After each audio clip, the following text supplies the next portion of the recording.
You're listening to the Back Home Network, presented by Home Field Apparel.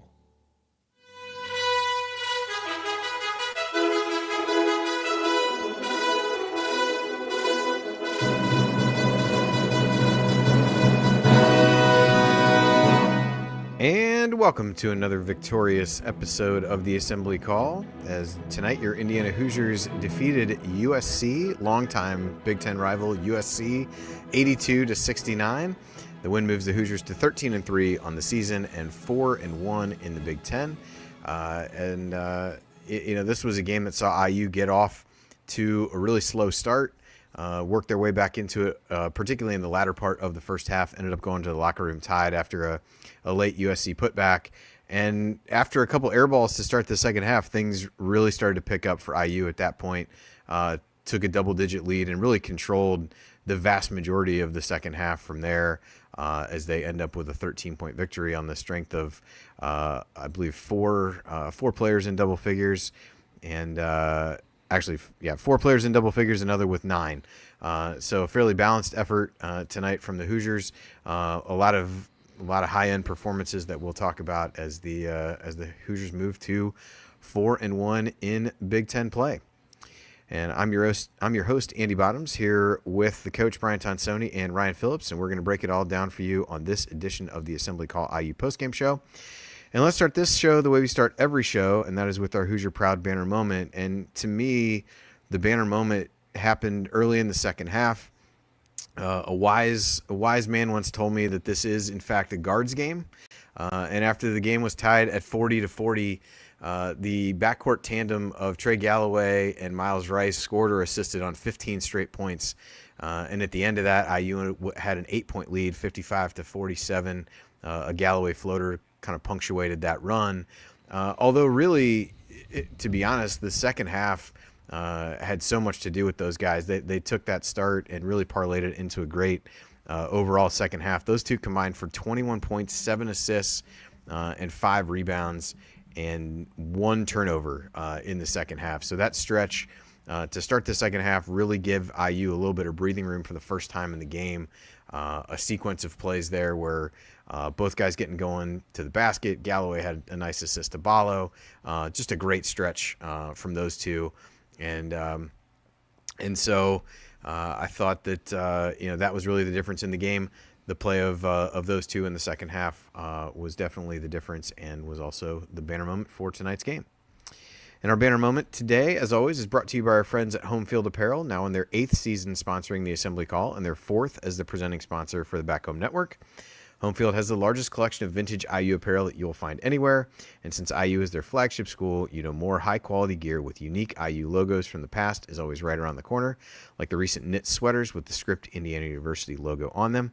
And it's not just IU stuff. They have over 180 schools on their site, which makes Home Field the perfect one-stop shop for yourself, and also anything you need to get for family and friends. I know Coach gave a tally the last time. I think he was up over 100 items. I probably, for the better, have not counted how many I have, although I do have this. We talk about having IU and other schools. I'm wearing a Washington sweatshirt right now that I bought last year to support Michael Penix. It might be one of the most comfortable things that I own, so I threw that on tonight as I am now in the frozen tundra of Cincinnati with the foot of snow and single-digit temperatures. So it was nice to kick back and watch the game in this. But lots of good stuff out there. If you guys, for some reason, have not checked in, you can use the promo code HOME23 to get 15% off your entire first order. Also, make sure you sign up for their newsletter, text alerts, all of that. Follow them on social media. That way you'll know first when anything new drops. Again, that promo code is HOME23 for 15% off. And the website is homefieldapparel.com. Wear one for the team. All right, now it's time to move the ball, find the open man, and get some opening thoughts from the rest of our team. Ryan, I'll kick it to you first tonight. Any rants about the game this evening, or what are your opening thoughts? Well, first of all, I'd just like to say I'm braving a COVID haze to be here, so if I misspeak, I apologize. But I think that the biggest takeaway for me from this, first of all, Oumar Ballo played a great game, and he's really been on fire since being benched. and have to give him credit for responding to that in the positive way. He could have, packed up his tent, just waited for the NBA and just played out the string, gone through the motions, but he is really focused and has played really well the last couple games, and you got to give him credit for that.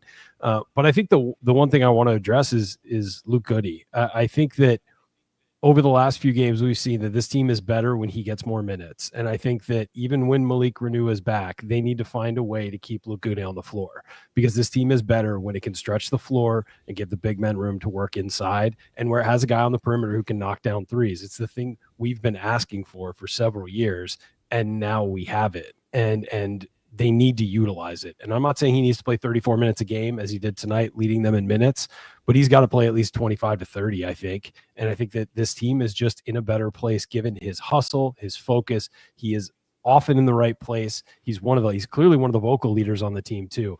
This team benefits so much when he is on the floor that they need to find a way to push away the too big lineup that we have been harping on for so long, because now we have several games worth of examples of how this is better for this team. It may not work in every game, but on the balance of the season, this is going to be better for Indiana.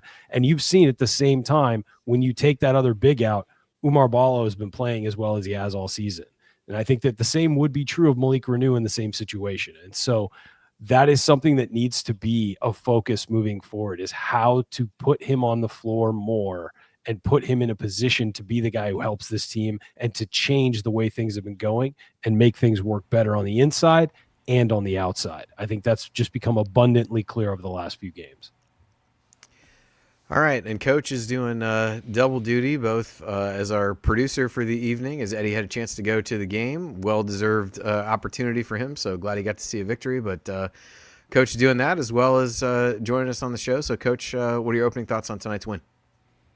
Well, Indiana takes care of business. This is a quad 3 game against one of the teams that's in the bottom of the Big Ten. There are no must wins, but there are some you better get them wins, and Indiana got it. The first 12 minutes were very concerning. I thought they were very lackadaisical and lacked intensity on both sides of the ball and found themselves in a deficit. And then when they went back to what you guys are talking about, when they went back to opening up the floor, getting the ball in transition to Ballo, putting Ballo on the move, I think is so much better. He does have a nice little, crab dribble jump hook, but he also misses that a little bit. He's so much better on those alley-oops, those rim runs, and running in transition, and then you attack the rim. And I thought in the second half, that's 2 games in a row, which is a plus. 2 games in a row where Indiana comes out of halftime and really takes it to an opponent and kind of stretches it out and gets some separation. And that's what you have to do against teams. And even if USC is the bottom of the Big Ten, it's still a tough Big Ten, and every game is going to be a battle. But I think what we saw tonight is Indiana's better when the floor is spaced, and you got Gallo and you got Rice who can get to the rim, and you got people who can shoot the basketball. And I think that is just clear cut. The announcers are saying it. Every national podcast is saying it. We're saying it. And it'll be interesting to see what happens. Again, I said it last show, fellas, I'm not advocating that Renew should never play coming back or he's the problem. It is that we have strength with our guards and perimeters offensively to do some things, and you've seen the play of, Ryan said it really well. Ballo plays better with space, and the perimeters play better with space. I think it's pretty clear cut as Indiana moves to 4-1 in the Big Ten. Yeah, and I think that obviously will continue to be the storyline based on the way this team has played over these last few games. And I think what it's also done is unlocked a little bit of what you can see from Myles Rice. Now, he didn't have a great shooting game tonight, ends up just 5 of 13, but he made 9 of 11 from the free throw line, ends up with 19 points, 9 rebounds, 6 assists. Did have a few turnovers, got himself out of control a couple times, but also had threw a block and a steal in there. Just a really strong all-around game from him.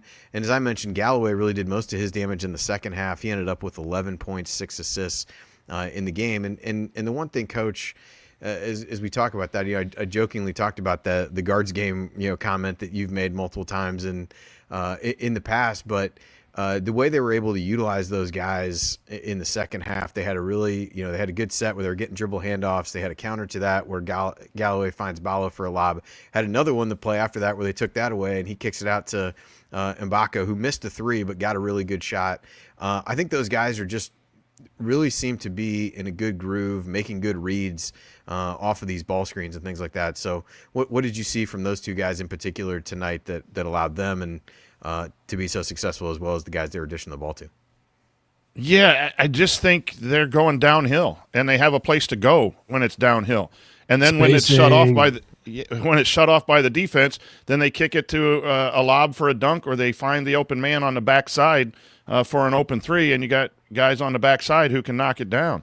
But when you got multiple guys and have two guys at the block or one guy at the elbow and another guy at the block, there's no space to get to the rim. Now, they call that little Chicago, that handoff at the elbow, Chicago action. They ran that early for Rice and Galloway. But I really like that crisscross, and whatever terminology is used, I call that zero action. Either a guard-to-guard handoff, or this was Ballo faking a handoff, DHO, and then giving one to Galloway. I kind of like that action. But, again, you have your post up at the free throw line. So when the action goes, you have action. And even Goody hits a three by running the baseline in the first half. I think it was somewhat in transition. So the ability to move people, when the ball sticks and people stick, Indiana can be guarded.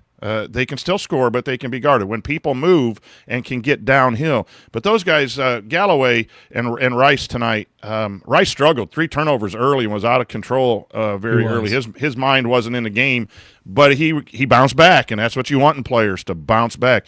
But, man, both of those guys were very, very valuable. It's going to be hard for game balls tonight because I think you got 4 guys who really played really outstanding basketball tonight for the Hoosiers. And the perimeter guys, when they go, I think that's the best. I know the bigs are scorers, but our guards, Rice and Galloway, if they play well, Indiana's going to win. I just believe that.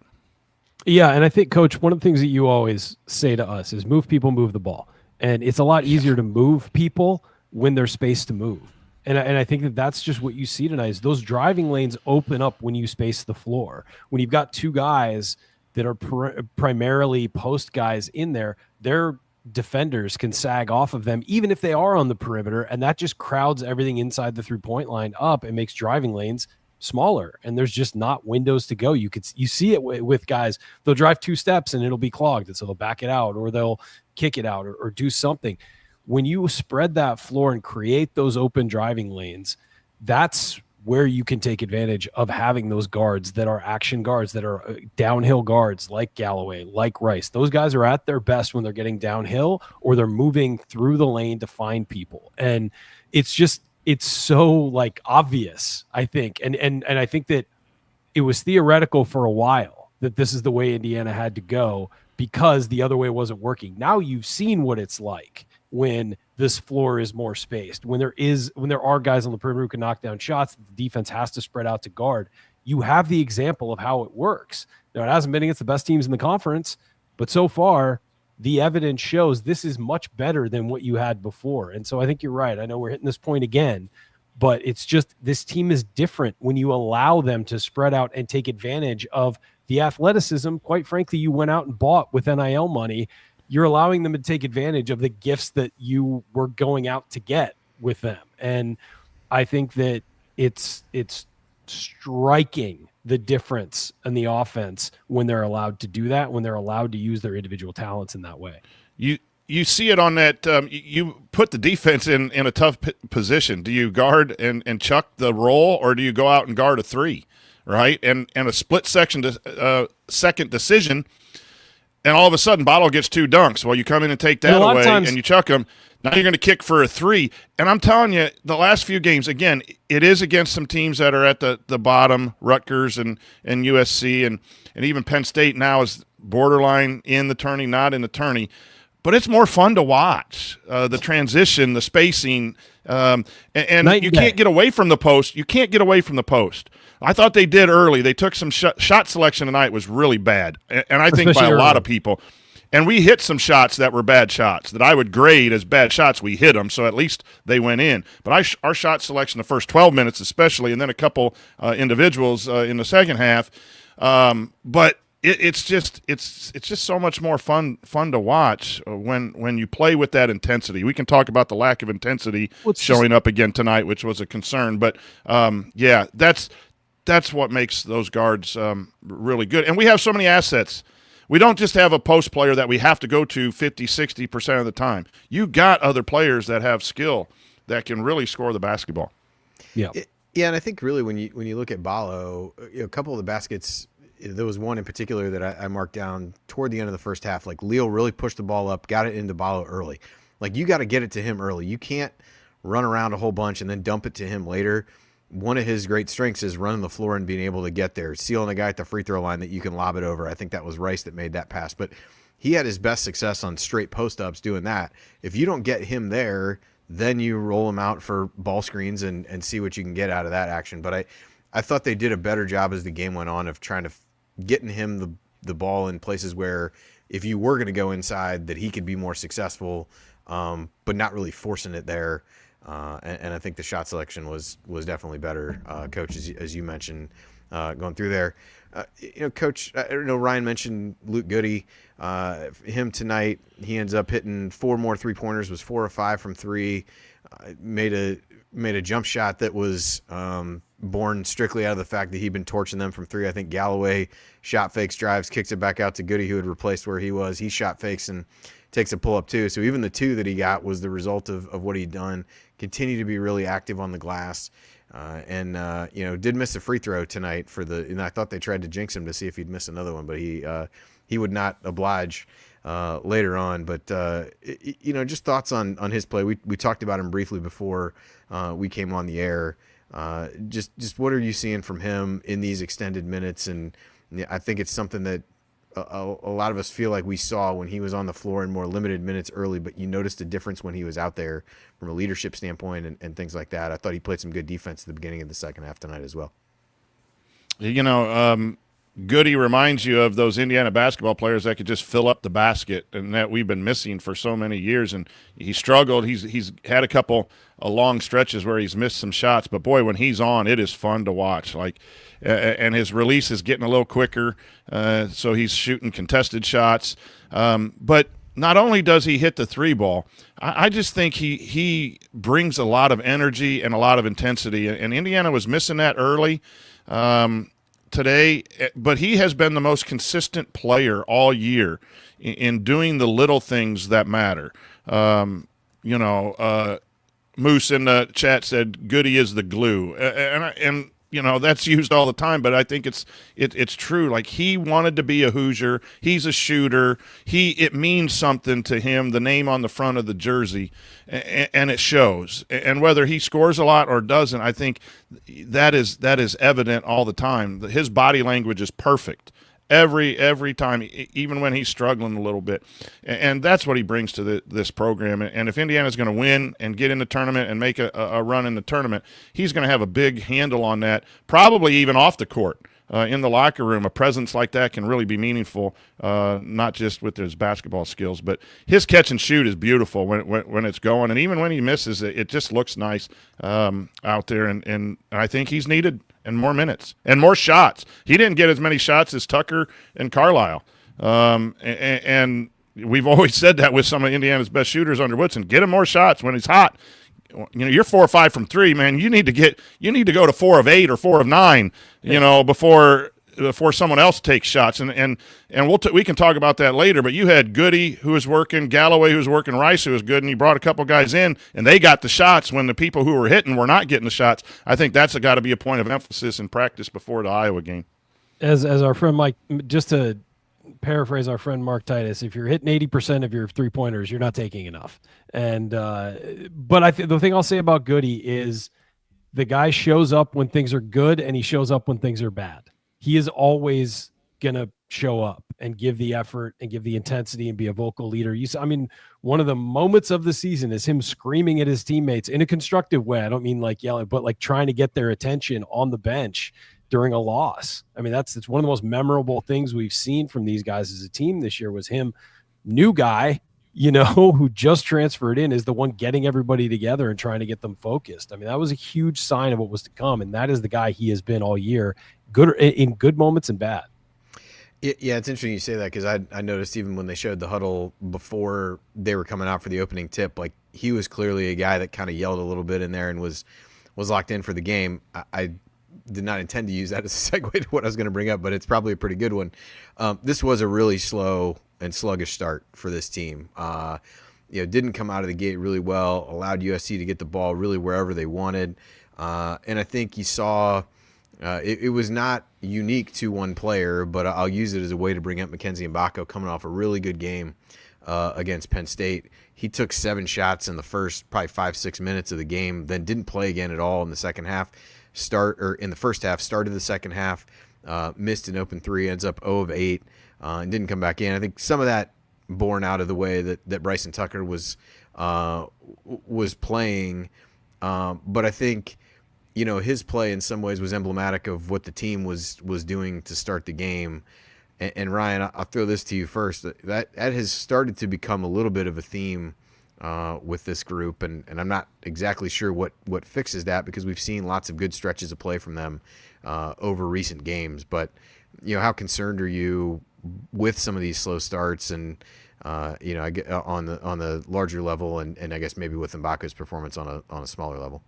I think that a better team punishes you more than USC did in that situation. So we'll have to wait and see how big. And it could be the kind of thing where some teams are a degree of difficulty team. They have to get down a certain amount before they wake up. I mean, that's just the character of some teams. I think tonight they were very sloppy, and I think USC also came out playing really well. We all know what's going on back home for USC and things, and there was some talk about that pregame about families and friends of the staff and all of that stuff struggling. So I think that they had some motivation to come out fast. Indiana's maybe coming off of a couple wins and feeling pretty good about themselves and kind of comes out flat. That kind of thing can happen too.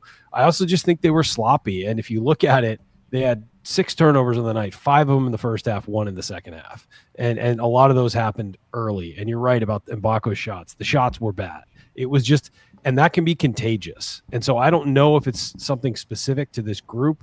Also, a very flat game. There weren't a lot of people there. The students aren't in town. I mean, there's a lot of reasons that could build up for why you have a bad start to this game.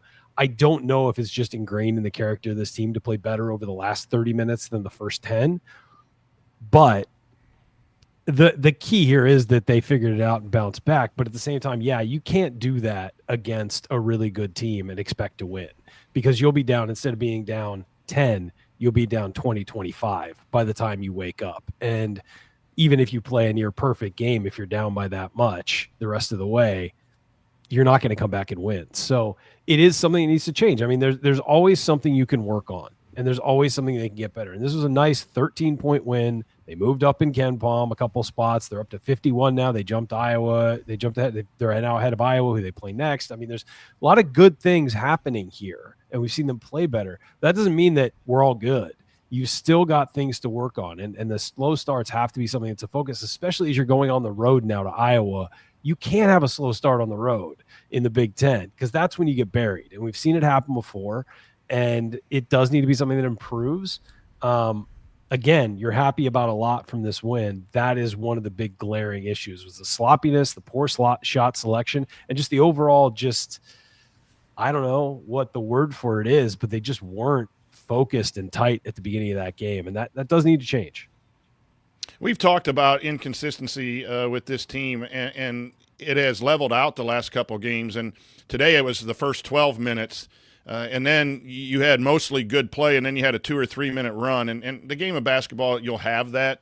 It just has to level out. As far as Mbako, he's just a very interesting young man. When the ball goes in, he's going to play better on the defensive end and rebound. And tonight, for whatever reason, he missed some shots, at least what it looks like from us. You don't know if he was not feeling well or whatever, but he just didn't have it, and the coaches obviously didn't trust him because they didn't let him play through it. Rice struggled early with 3 turnovers, trying to do too much, and he wasn't very focused as well. I thought he was off to a really bad going to have a bad game, and then he ends up with 19, 9, and 6, whatever his stat line was. But he was allowed to play through it. So there are things sometimes that go on that that we're not privy to. But for some reason, either he was taking bad shots or not running what they wanted to run, or he was missing assignments on defense, but they felt that they wanted to go in a different direction, and he didn't play. But sometimes as a coach, you got to get your best shooters back in the game. So there had to be something that McKenzie was not doing, that the coaching staff trusted Tucker a little bit more and trusted, Carlisle a little bit more in those situations. Yep. All right. Well, quick reminder to go to assemblycall.com, subscribe to our free email newsletter, and we're going to take a quick break. When we come back, we'll continue our breakdown of IU's 82-69 victory over USC. We'll point out some meaningful moments that you might have missed and then go inside the numbers to look at the most important statistical notes from the game. You're listening to the Assembly Call. Stick with us.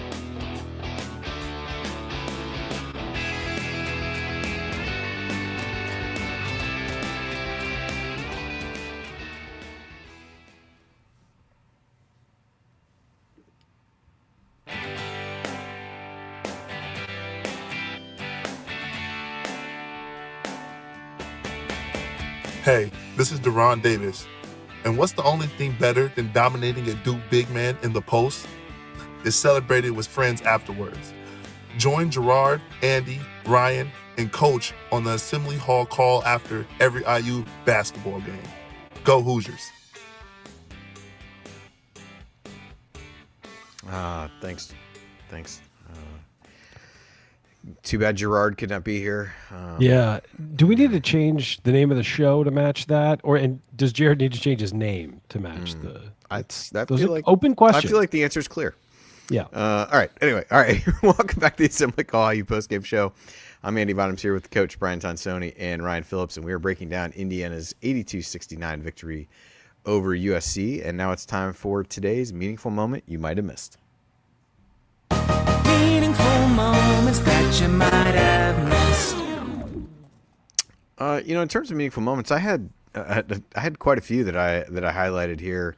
One thing we talked about Luke Goody and getting more shots for him. I thought there was a couple different plays in the first half that will underscore the importance of a really good pass to him. The first one he hit, Ballo made a really nice pass out of the post across the court, and Goody basically caught it in the same motion and went up for a shot and drained it.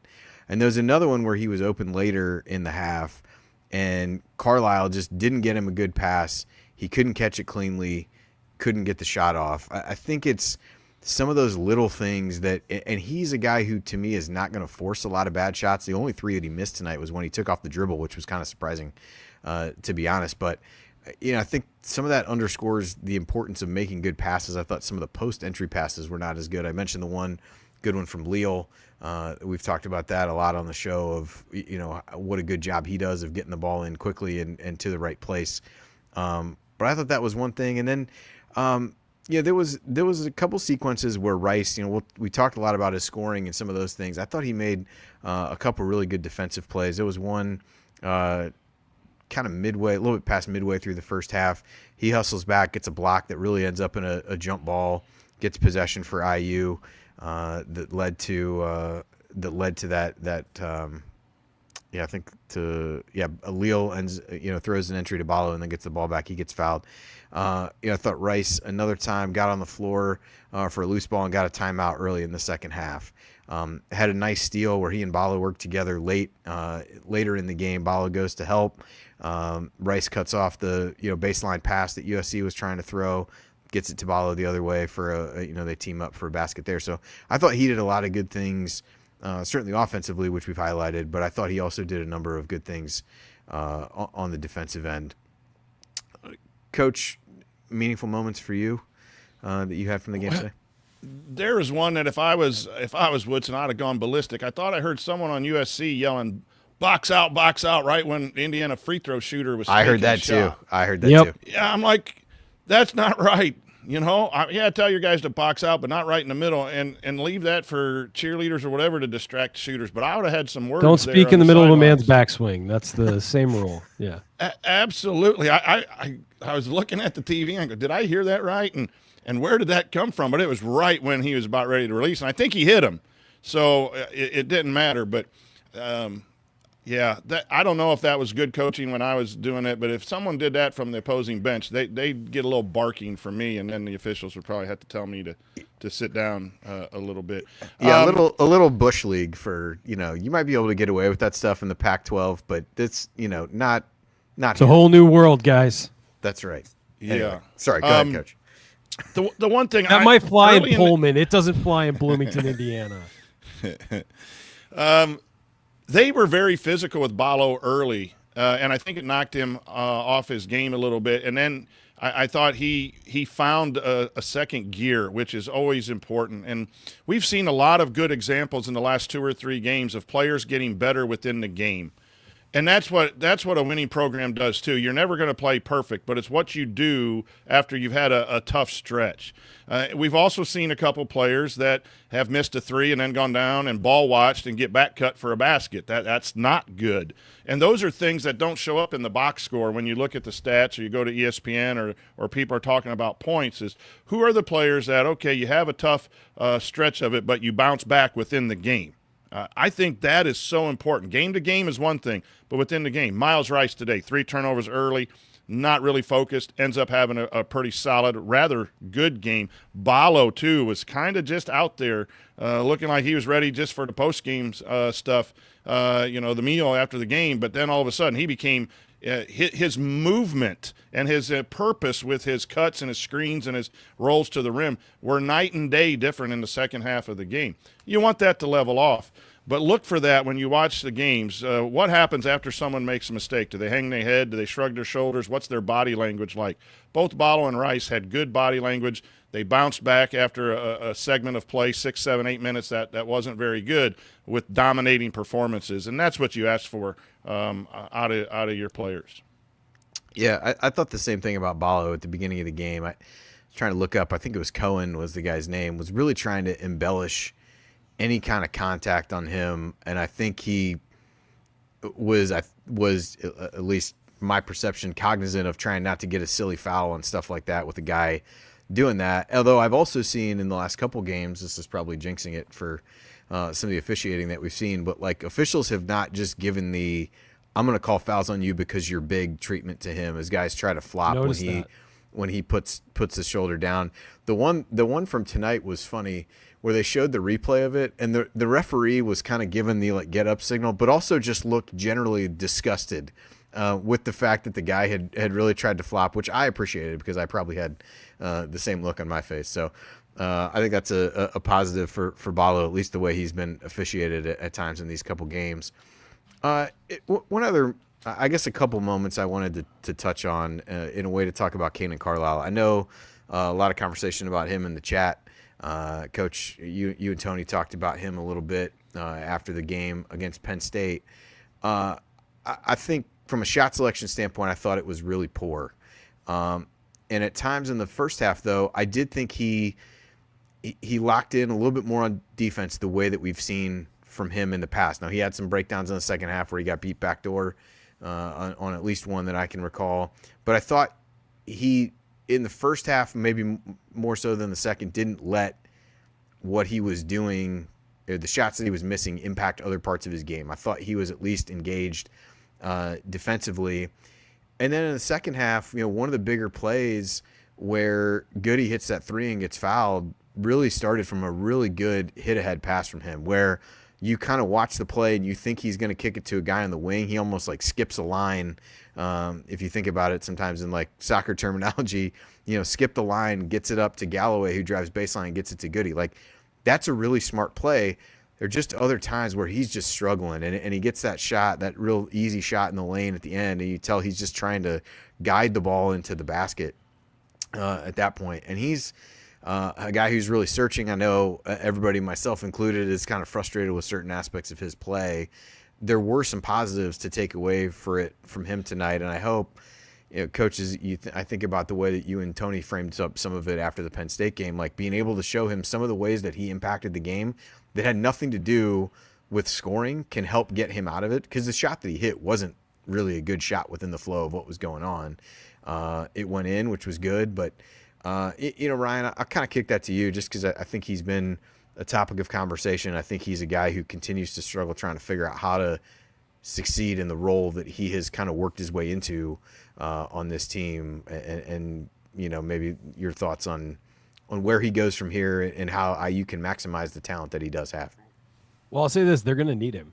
I mean, you're going to need a guy off the bench who can score, and he's proven that he can score in college basketball. I don't know if he's not a great shooter, and he wasn't last year at Stanford either, from three I'm referring to, but he's a guy who can get a bucket. And right now, I think he's so deep in his head that he's overthinking when to shoot and when not to shoot, and that's forcing him to just shoot all the time. And just, I'm going to keep shooting until I start making them is basically, I think, the mentality right now, whether it's a good shot or a bad shot.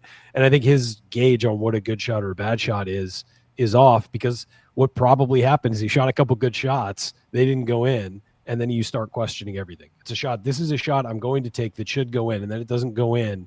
And your confidence gets shattered. And you start, I'm speaking from experience here, so just FYI. But it's the kind of thing where it gets in your head and it starts eating away at you, and you start making poor decisions everywhere else.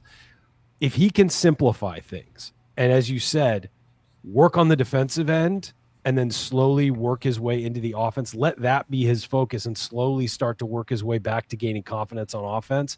That's going to help Indiana tremendously. You cannot kick this kid to the side and just say, well, he can't play anymore, because he's too talented. And when it gets into the heart of the Big Ten season, which is coming up soon, you are going to need a guy off the bench who can go get you a bucket, who can be as athletic and energetic as he is on the defensive end, and then be able to go get you points on the offensive end. And because he's a guy like Rice too, who can make something out of nothing late in a shot clock and make a basket. Watch his film from last year. He can do that. He hasn't shown that at Indiana consistently. That doesn't mean he can't do it. And so it's about him focusing on the defensive end, I think, is the way that this is going to happen. And then say, whatever we get offensively is a bonus. Okay, now there's no pressure on you. Don't feel the pressure when you have the ball in your hands to go score. But if you got a chance, feel free. So I think that needs to be the way they build him back up, because right now it's a mess offensively. It really is. And you feel for the kid because you can just see him overthinking and overdoing it to try and get back on track. And that's the worst way to do it. And so it's going to take him sort of realizing, settling down, realizing what's going on, and then trying to slowly build back up to get there. And again, I'll say it again, Indiana needs him. They're going to need a guy like him off the bench who can get you buckets. It's obvious that I think Woodson really liked what he did defensively, and maybe some of the things that you were talking about, Andy, because I got a text that Woodson said he got really solid minutes from Carlisle, and then we come in the chat and everyone's – because we all focus on shots. So there are some things that players can do. We talk about it all the time that impact winning, and on the defensive end, I've had no – issue. Yeah, he got back cut once, ball watching, but so did Tucker, so did Galloway. All of that happens in a high possession basketball game. But his stance and his defensive pressure have always all year long been there. The thing that concerns you, though, or should concern Coach Woodson and staff, is when he comes in and takes more shots than Goody, who is 4 or 5. And takes them early in the shot clock. It wasn't like it round down, or it wasn't, and not open ones either. So those can end up being like turnovers. And Ryan said it. We are 4-1, but we've beaten Minnesota, you've beaten Rutgers, and you've beaten USC, 3 teams that are going to fight to make the Big Ten tournament. So while we've played well and we have a lot to celebrate, when you go up and need possession by possession, you need to play as well as you possibly can. You can't have someone hunting shots. And he was a volume shooter, has been a volume shooter, and that sometimes is very difficult for a young man to come into a program and be the 5th, 6th, 7th offensive when all you've been is the guy for a long time. But as a coaching staff, you really got to make sure that he's not hurting the team trying to find that rhythm. He doesn't need to take 7, 8, 9 shots. He can take 2 or 3 or 4 wide open and lock down people and get turnovers and kick ahead, like you said, Andy. That really needs to be hammered home with the young man, that is your role. Know your role and then execute your role. And sometimes that's hard for people, young people, because they see the stats and the ball going in the basket is why they play basketball. But there are so many things that impact winning, and he can impact winning, and it is going to be needed because if you go more 4 out around 1, you're going to need some reserve play, and he is very, very capable of doing it. But I can't applaud his shot selection, especially when it comes away from Rice, Galloway, Goody, and they're on the floor, and Ballo's on the floor. Those guys are on the floor at the time he's taking those shots, and they're having a productive night. If someone wasn't having a productive night or there wasn't anyone, maybe you force it a little bit. So, yeah, it's just keep teaching him film, showing him those impact plays that he did make that weren't shots, and try to make sure that it doesn't get out of hand because it's been a couple games now that I think he's taken some bad shots. All right. Well, before we transition to stats, I should probably circle back to not the meaningful moment that you might have missed, but the ad read that I missed. The meaningful moments brought to you by our friends of the Hoosier Ticket Project, where they help individuals and families experience IU athletic events in person for the first time through the generosity of alumni and fans. To learn more about how you can donate money or extra tickets to help create meaningful moments for other IU fans, you can visit HoosierTicketProject.org. Again, that's HoosierTicketProject.org. And with that, we will go inside the numbers, which is brought to you by Jackson Hewitt Tax Services. If you live in Bloomington or the surrounding areas and you want your taxes done right, contact our friend and Chat Mob Hall of Famer Megan Mahaffey and her team in Bloomington, Bedford, and Martinsville by calling 812-339-3334 or visiting jacksonhewitt.com. We're going to hit a few stats just to give everybody a quick programming note. We are trying to wrap this up probably in the next 15 minutes or so, as Jeff and Kathy are planning to host an episode of Doing the Work, as the women are also in action. Last I saw from Ari on Twitter, IU's up 65-60 with 30 seconds left, so we'll ease our way out of here so that they can do that. And Ryan, I'll throw it to you first. I know you said you had a stat or two that you wanted to call out. Yeah, I think that we've been talking about the offense a lot tonight, but in the second half, the defense was really good. They held USC to 34.5% from the field, 10 of 29, held them to 16.7% from the 3-point line, 2 of 12. I struggled at the free throw line to defend the free throw line, 9 of 10 for USC. So we got to work on that. But they were more intense, Ryan. They were more intense on the defensive end. 100%. And I think they gave up baskets. And I think that ties into the offense. I really do. They got their confidence going, and they started defending better because they were not defending well early. We joked that it looked like guys at the hyper, and then as soon as the offense got steady and got going and a lot of movement, it translated to energy defensively. They out-rebounded them 40-33 too. I know USC's not a big team, but you won the glass by a considerable margin. And I think one of the other impressive things that I saw was in a game where Indiana didn't turn it over very much. I mean, and USC didn't turn over very much. They only turned over 8 times.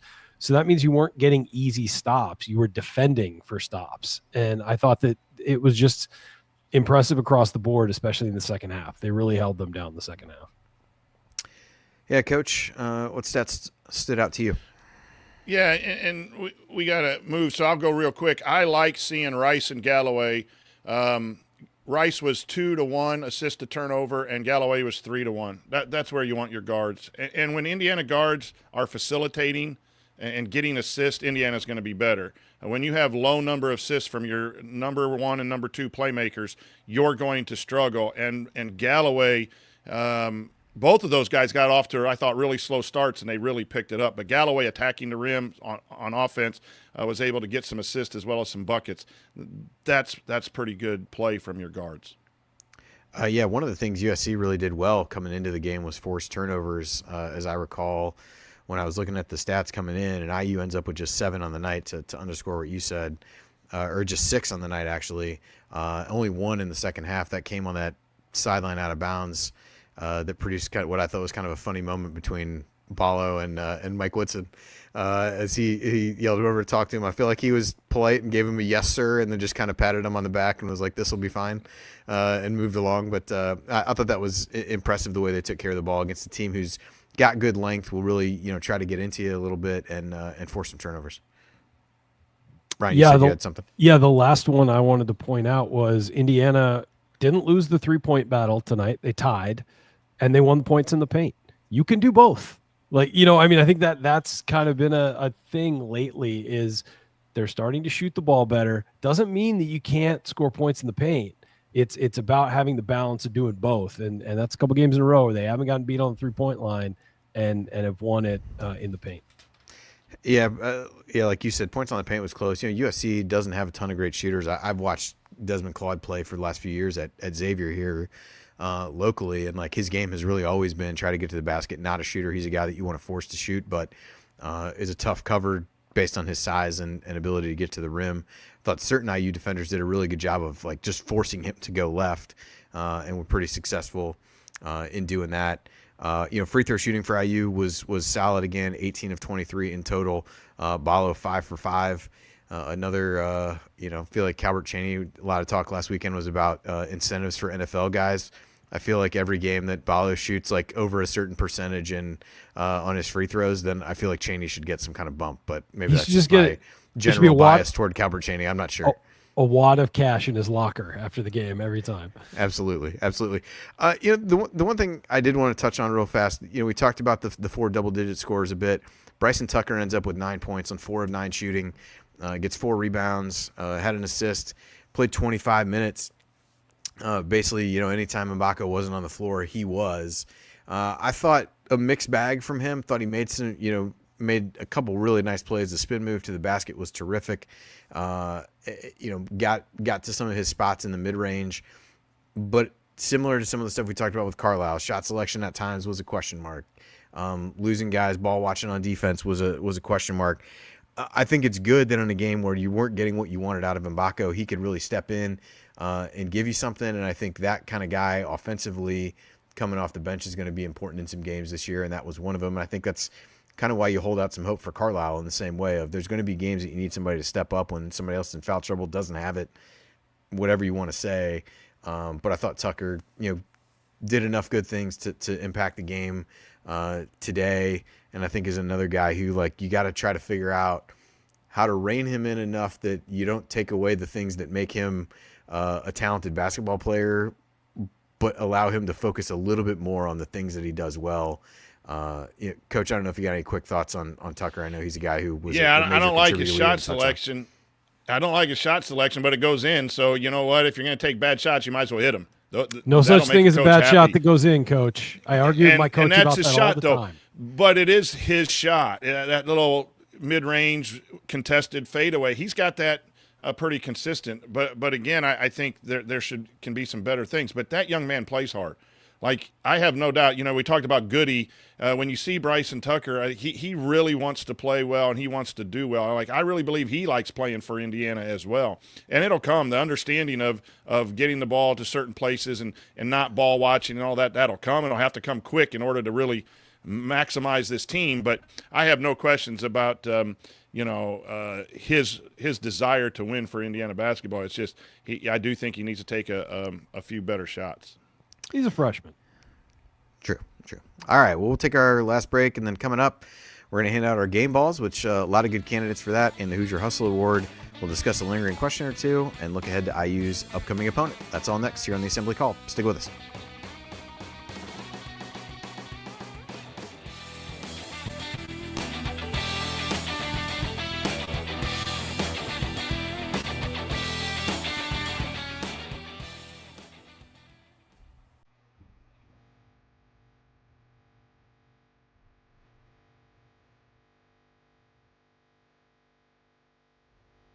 It's Ethan Happ, and I never listen to the Assembly Call, especially the episodes that Ryan is on. We may need to get rid of that one. Nobody knows who Ethan Happ is anymore. I think the old school people. Yeah, fair enough. I'm sure Wisconsin will produce multiple other guys who could. Oh, they will. Fill that spot. Absolutely. All right. Welcome back to the Assembly Call IU postgame show. I'm Andy Bottoms here with the coach, Brian Tonsoni and Ryan Phillips, and we are breaking down IU's 82-69 victory over USC as we head into an episode of Doing the Work, which will be coming up very shortly after this. I think the game is almost over, as best I can tell from Twitter, but it's now time for our game balls, which are presented by our friends Allie and James at Bloom Environmental. They want to help you protect your home's air quality, and the best way to do that is to stop water at the source. They've been voted the best of B-Town in basement services for 4 years running, and their basement waterproofing and crawl space encapsulation is the best defense your home can have against mold growth and structural damage. Mention Assembly Call and get 10% off your system. Call today for a free estimate, or if you want to hear Allie talk about Kurt Signetti. You can learn more about them by going to bloomenviro.com. So, all right, gentlemen, game balls up first. Multiple worthy candidates. I will throw it to Ryan first for his thoughts on who gets his game ball for tonight. It's tight. I started the show going one way, and I'm going to swerve and go with Myles Rice. 19 points, 9 rebounds, 6 assists, 3 turnovers, but I believe, were they all in the first half? Yes, they were all in the first half. A block and a steal as well in 33 minutes, plus 10. Going with Myles Rice. That was a really great game from him. All around, great game. Coach? Love that pick, but I'm going to go a different direction. I'm going to go Oumar Ballo. I think this is 3 straight games. I thought he was dominant with blocking shots, rebounding, and when they finally put him on the move in transition and got the ball to him, and it really stretched things out, and I thought he was the deciding factor tonight in the game. But I think Rice is good. I think there's 2 more that can be nominated as well. Got to learn my lesson here and not let myself go last, so I have to break ties. Yep. And even worse than that, agree with Ryan. But I'm going to go with Myles Rice because, 19 points, led the team in rebounds with 9, led the team in assists, tied for the lead in assists with 6. Had a block and a steal. Did have those 3 turnovers, but I thought, as Coach said, improved within the game. And like I mentioned in some of the meaningful moments, I thought he did some other things that, kind of hustle plays that were impressive and impactful in the game. So I will second that and go with Myles Rice, although Ballo was the other one that I was looking at as well. I believe that is Rice's 6th game ball on the season. And Ballo and Mackenzie Mbaka were in second place with 3. Next, we will go to our Hoosier Hustle Award, which is sponsored by our friends at Evansville Security Services.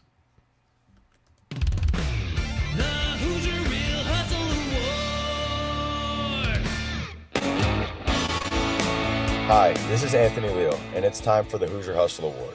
But first, I have some exciting news to share about our friends at Evansville Security Services. They've been acquired.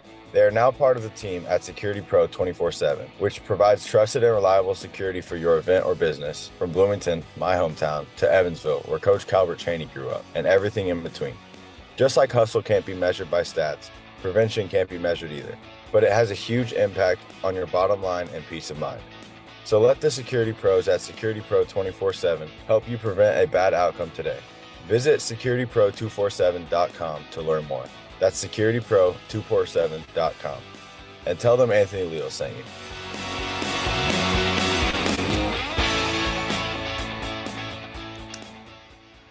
All right, I would say much like the game ball, a handful of good options for the Hoosier Hustle Award. Coach, I'll let you go first with this one. Man, I was going to go Rice, but since he's won now, I'm going to have to shift. So I think Galloway, I think Goody can be up for it as well, but I think Galloway with his assist and his downhill play, and I thought, he was part of that. Everyone was not intense for the first 12 minutes, and Rice and Galloway brought some tempo to the game, and I think that was a vital. That's why Rice was a good pick there, because that impacts the game and how you play hard and the speed which you get down the lane or get down the court in transition. But I thought Galloway and his ability to drive hard, read the defense, and get Indiana that separation that was needed deserves the Hustle Award. All right, Ryan, what about you? I'm going with Oumar Ballo. I thought his activity was I think he was a very high activity guy for a big man. And those 2 blocks, that one where he just volleyballed it, was amazing. But I thought that, he had 3 offensive rebounds to go along with the 8 total that he had. I thought he was very active defensively. I thought he was constantly looking to disrupt shots. It wasn't just an offensive night for him. And I think that was what stood out to me. I think, as you said, there are a lot of good candidates for this. I think Luke Goody, I think Trey Galloway is a fine pick. Rice, had we not given him the game ball, is a great pick. But I thought Ballo's energy and the way he played in the middle tonight really set the tone for Indiana. And it wasn't necessarily set the tone for the comeback, but it set the tone for them putting the game away. Because for about the last 7 minutes, it felt like that game was over. No matter how close it got, it felt like USC was always going uphill in that. And I think he was a big part of that, his dominance inside on both ends. All right. Well, you guys have done it to me again. I don't know if I can. I was going to go this way regardless, but the fact that it allows me to not side with Ryan for a second time in a 5-minute span really reinforces the Galloway is the choice here. As I brought up in the banner moment, all kidding aside, I really thought his play to start the second half is what, the combination of he and Rice is what allowed IU to really seize control of the game for the first time. Yeah, they got a lead late in the first half, but never really felt like they had control of the game in the same way that they did during that stretch when he and Rice, scored or assisted on 15 straight. And I just thought he made, a lot of really good reads in some of those ball screen situations as we talked about before. So I will go with Trey Galloway, and that I believe is his sixth Hoosier Hustle Award for the season. So we'll give that to him, and he's got the lead in that category as well.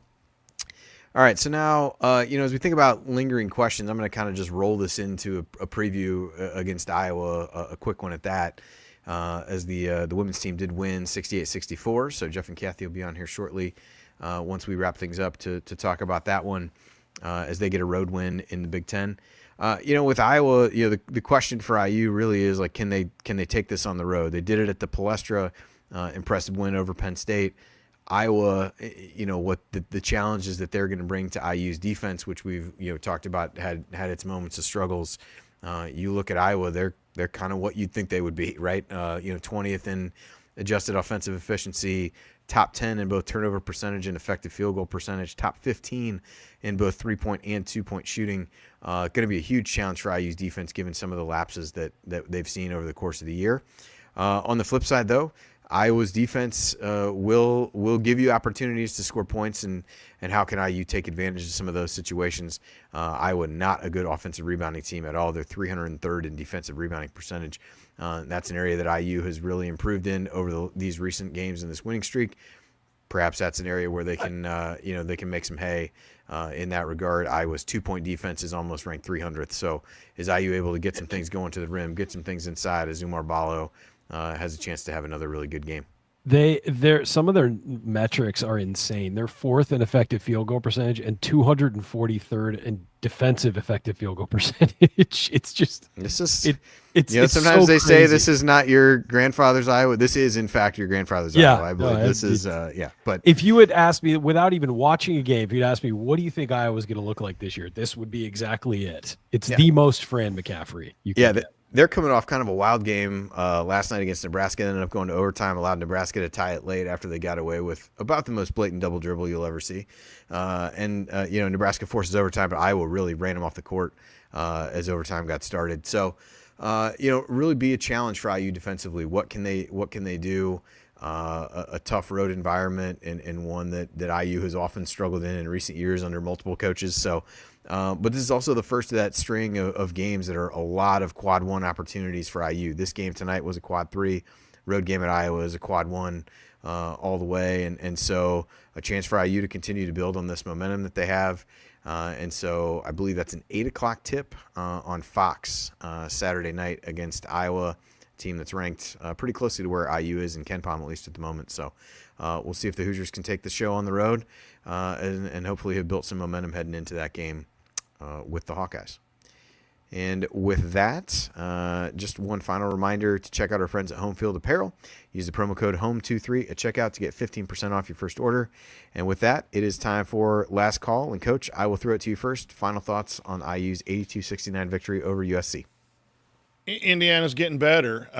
They're taking care of business against teams that are towards the bottom or in the bottom half of the Big Ten, which is what you need to do, take care of business. Now can it be applied to teams that are fighting to get in the tournament on the road, as you said. And the offense, we've talked about that for 3 or 4 games now with Renew out, but defense is still a concern when you go up against someone who's powerful offensively like Iowa. Then you follow that up at home against Illinois, who put up 100 and some points at Oregon. This team needs to shore up its defense. If it does that, they can add to a good start in the Big Ten 4-1. But it's nice to see the ball going in. It's nice to see 3-pointers. It's nice to see transition offense, things that we've been calling for quite a while. It is now being applied on the court, and that's enjoyable. And winning and talking with you guys and the chat is a lot more fun when Indiana's playing. And the last thing real quick is they overcome a tough time today. They didn't play well for 12 minutes, and then they found it. And you're not happy with that 12 minutes, but they did overcome that and played rather well the rest of the way. Yep. Ryan, last call. Yeah, I think we asked in Atlantis, we asked Indiana to play better, and this has been an easier segment of the schedule, but they've won 9 of 10 now, with the loss coming at Nebraska because apparently we just lose to Nebraska now. But it's going out and doing this, as Coach said, they didn't start well. And they didn't pack up the tent. They turned it around and played better. And again, it's been a very easy stretch of the schedule, but they've taken care of business. And it's not like this is, bowled over their metrics. They're still ranked 51st, I think, in KenPom now after this win. But they're in a better spot than they were last week and the week before and the week before that. That's what you want. Continue to improve your position.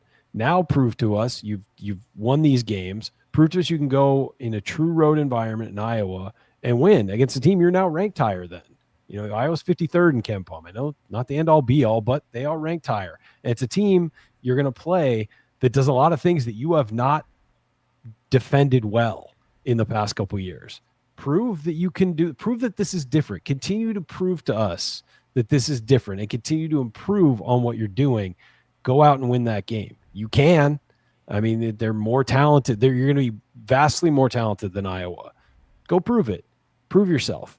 And that's what they have to keep doing now, because then they face Illinois, then they face Ohio State, then they face Northwestern. Like that, there's no resting on your accomplishments in the Big Ten.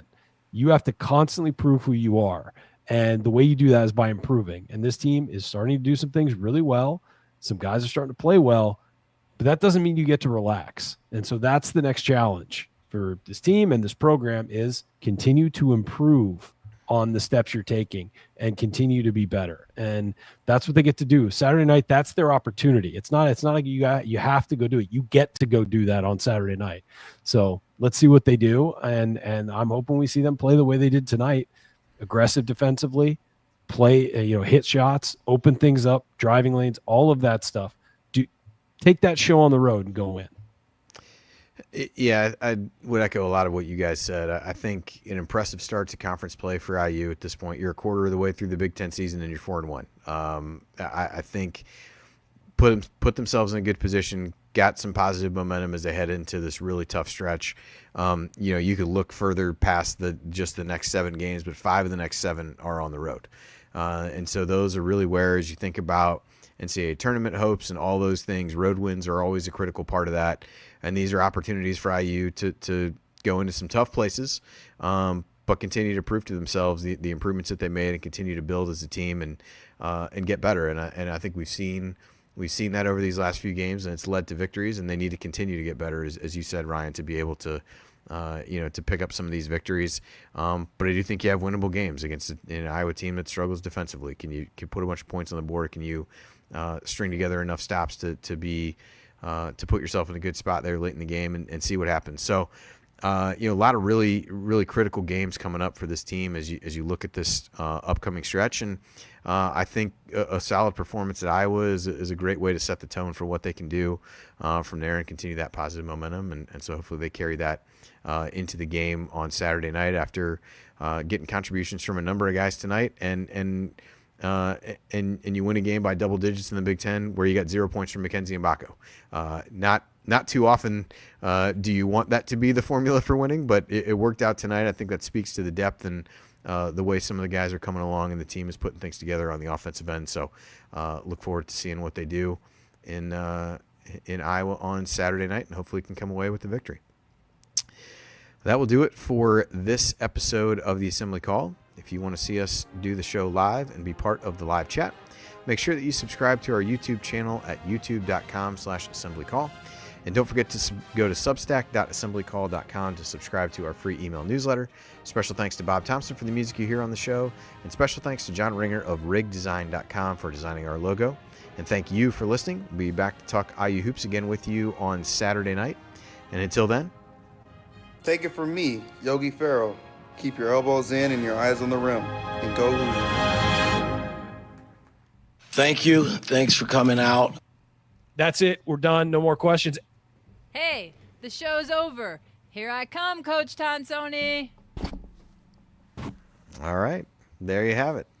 All right, well, we will wrap things up here. Appreciate everybody joining us. We will give way to Jeff and Kathy for a victorious episode of Doing the Work. Always a good night when you can get 2 IU wins on the hardwood. So thanks, everybody, for joining us, and we Good night, will everyone. talk to you, everybody, Saturday. Thanks.